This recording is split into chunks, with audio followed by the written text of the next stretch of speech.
Hello brainy folks, it's me again, Daniel Aryee.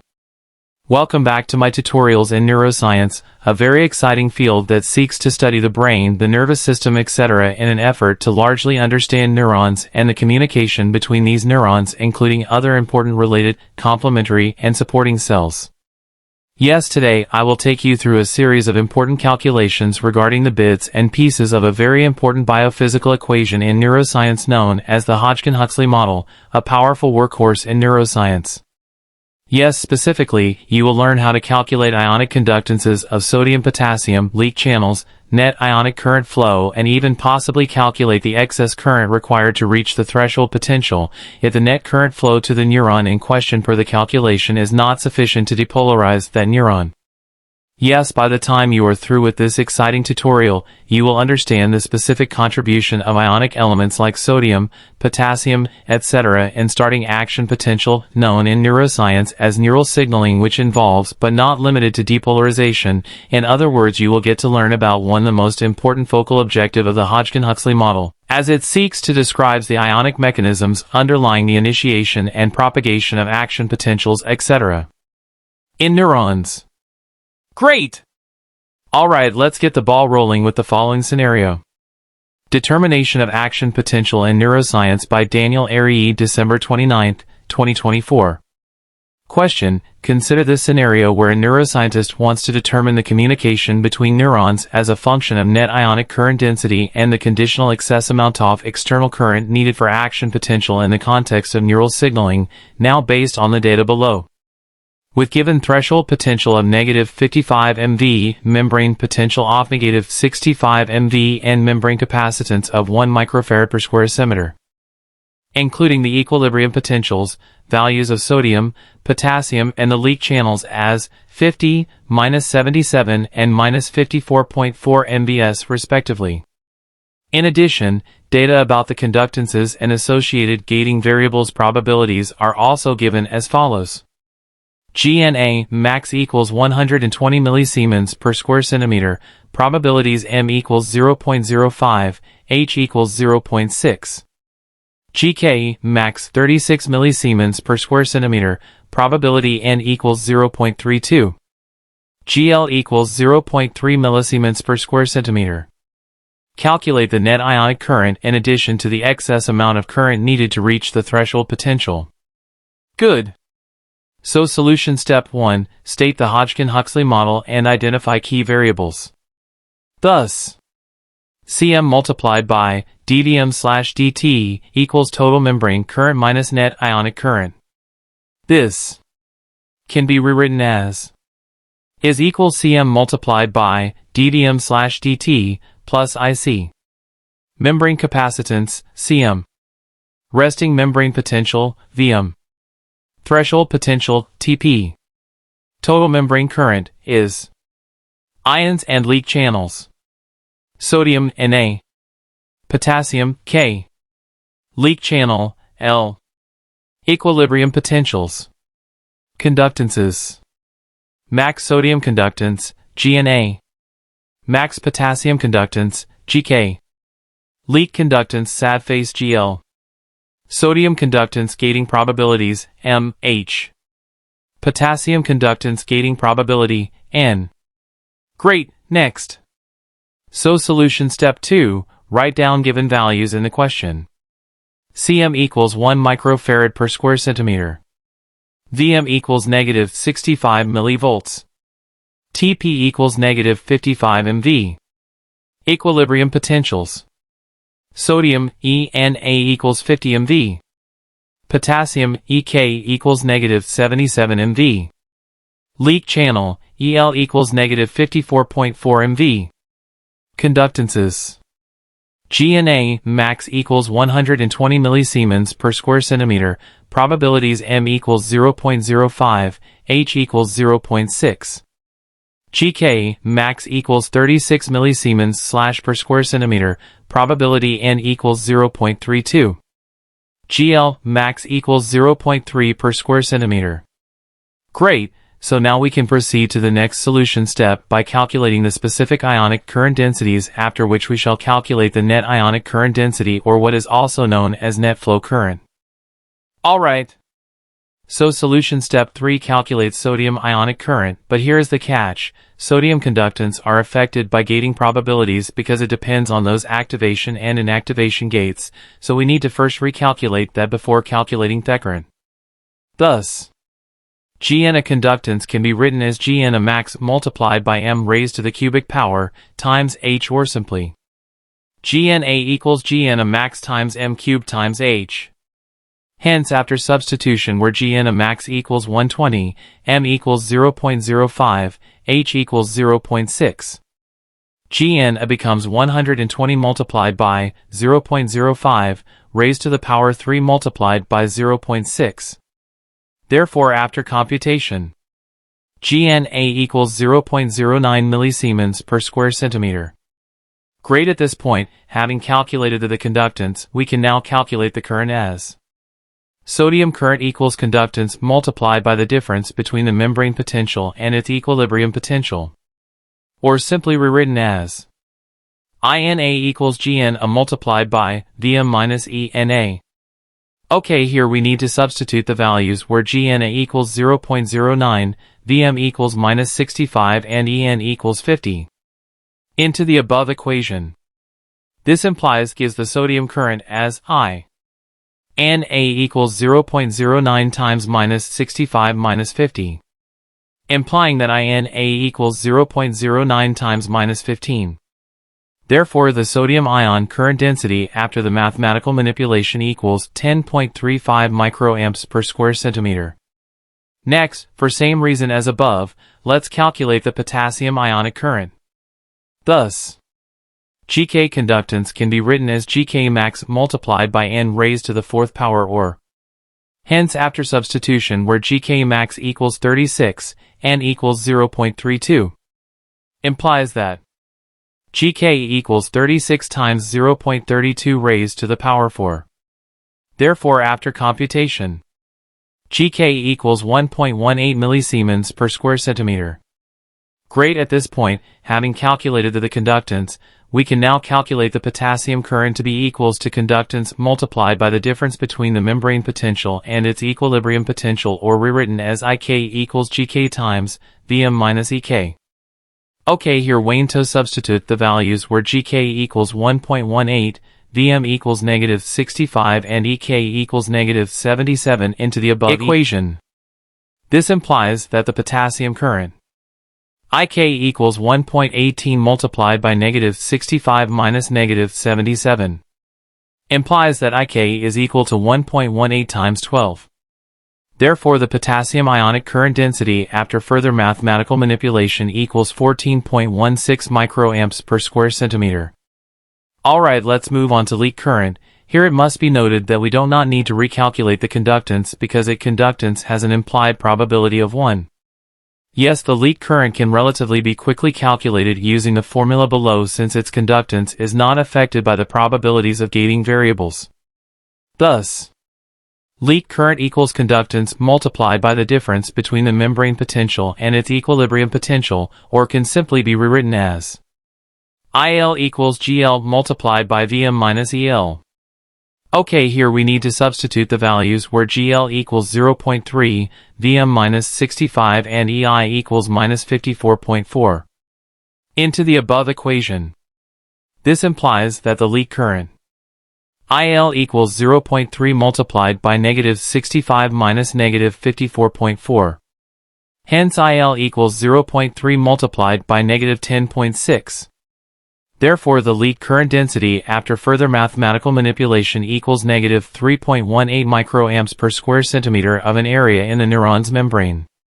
Great, we have come very far, and at this point we can now proceed to the next solution step, to calculate the net ionic current.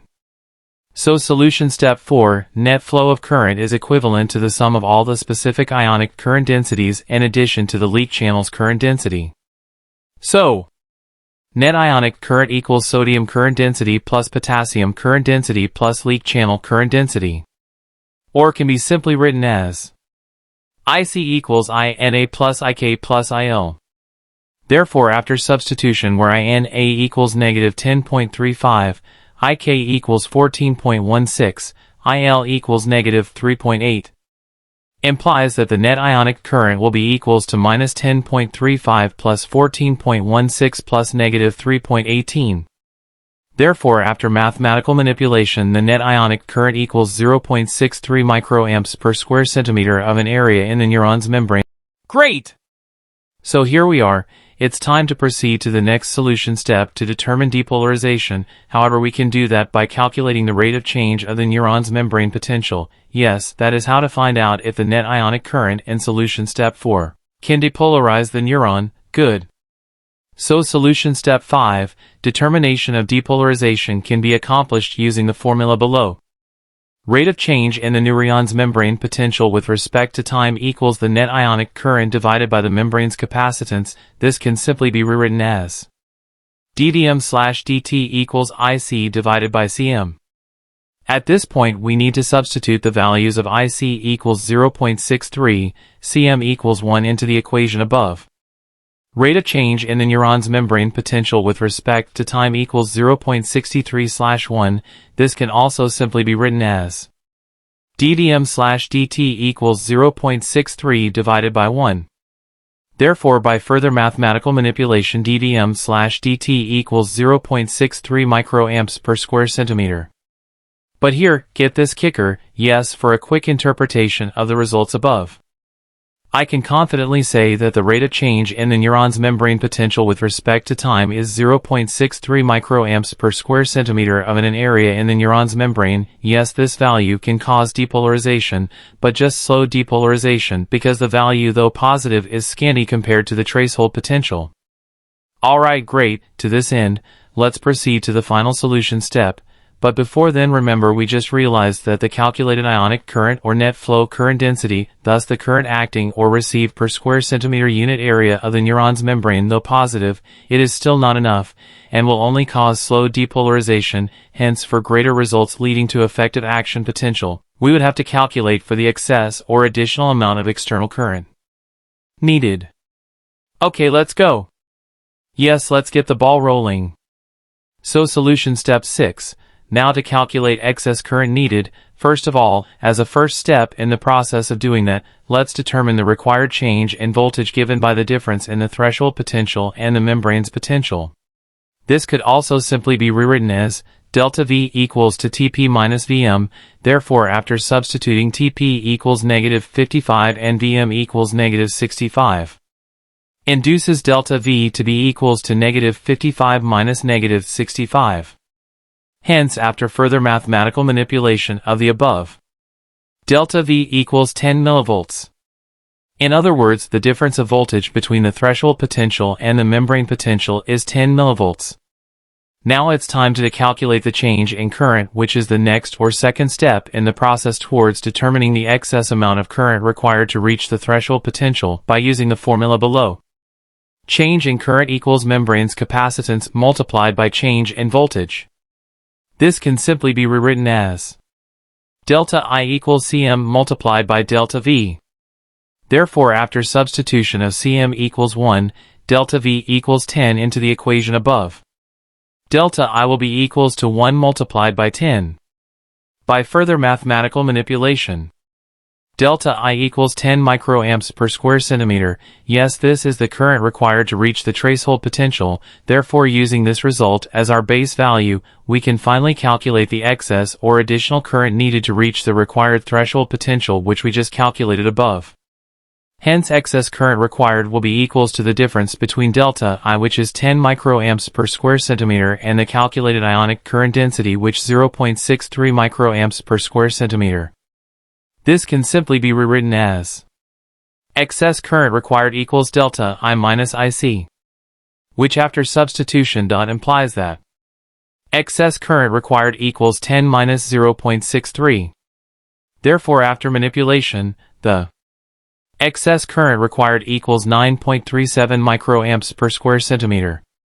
So now, in conclusion, I can confidently state that the additional external current density needed is 9.37 microamp per unit area of a squared centimeter of the neuron's membrane. Yes, it corresponds to the required voltage necessary to bring the membrane potential to the tracehold.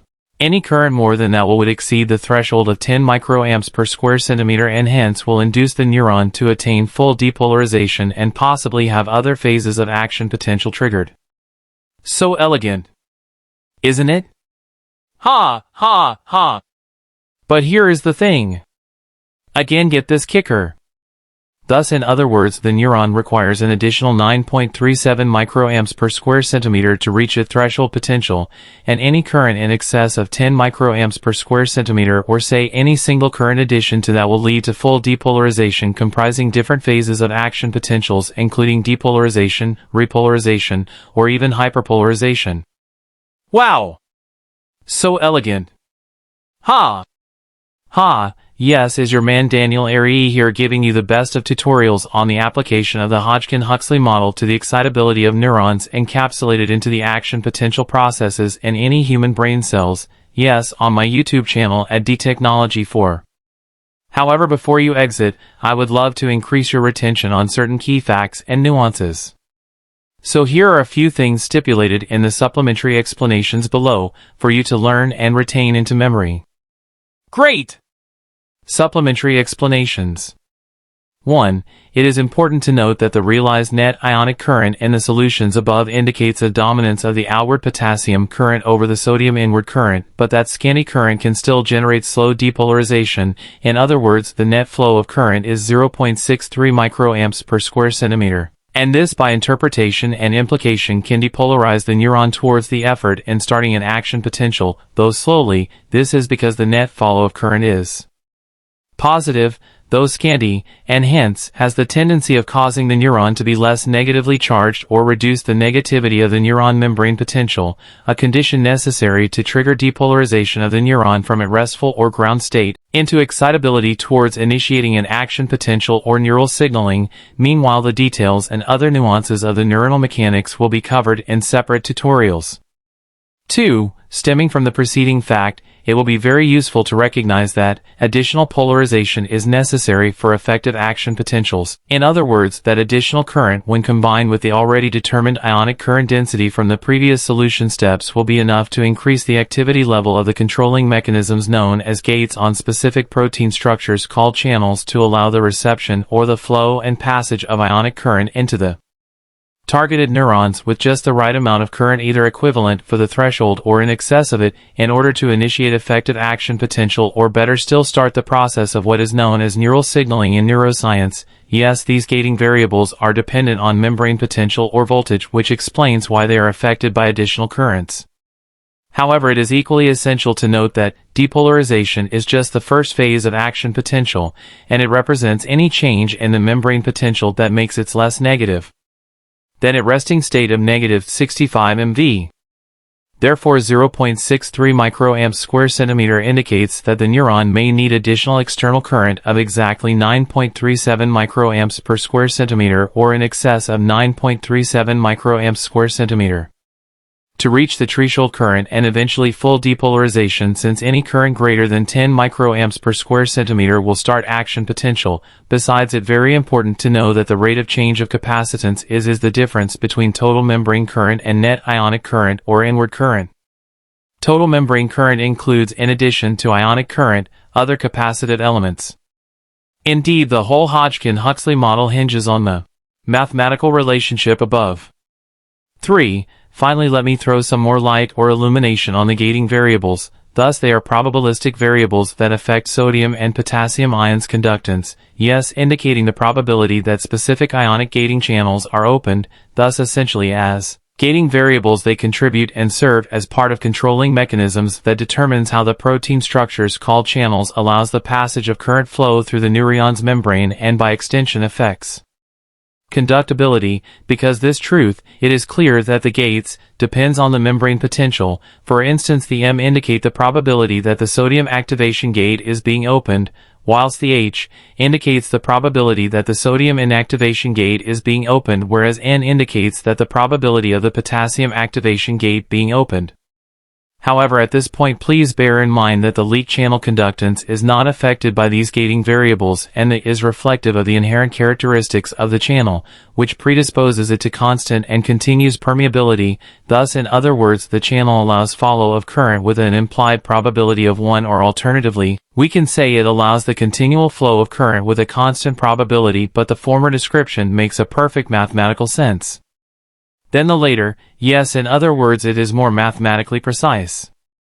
Besides, I would want you to also learn about the fact that these gating variables are both time and voltage dependent values. They are governed by differential equations. Precisely, it is dependent on steady states equations and can be derived and calculated from experimental data by recording the behavioral manifestation of ionic currents. Meanwhile, I will teach you on those complex details in another episode in the series of my exciting tutorials. Yes, in the next video, I will take you through details of full depolarization, exact depolarization, nuances and misconception about negativity or positivity when it comes to the concept of depolarization, which leads to action potential. Yes, the tutorials even includes complex computational modeling of neurons involving calculation of steady-state values. Once again, I am Aryee. Thanks for watching, and please don't forget to like, share and subscribe to my channel at dtechnology4. See you in my next video. As usual, remember to keep expanding the frontiers of your knowledge. Yes, never stop learning. Take care, bye.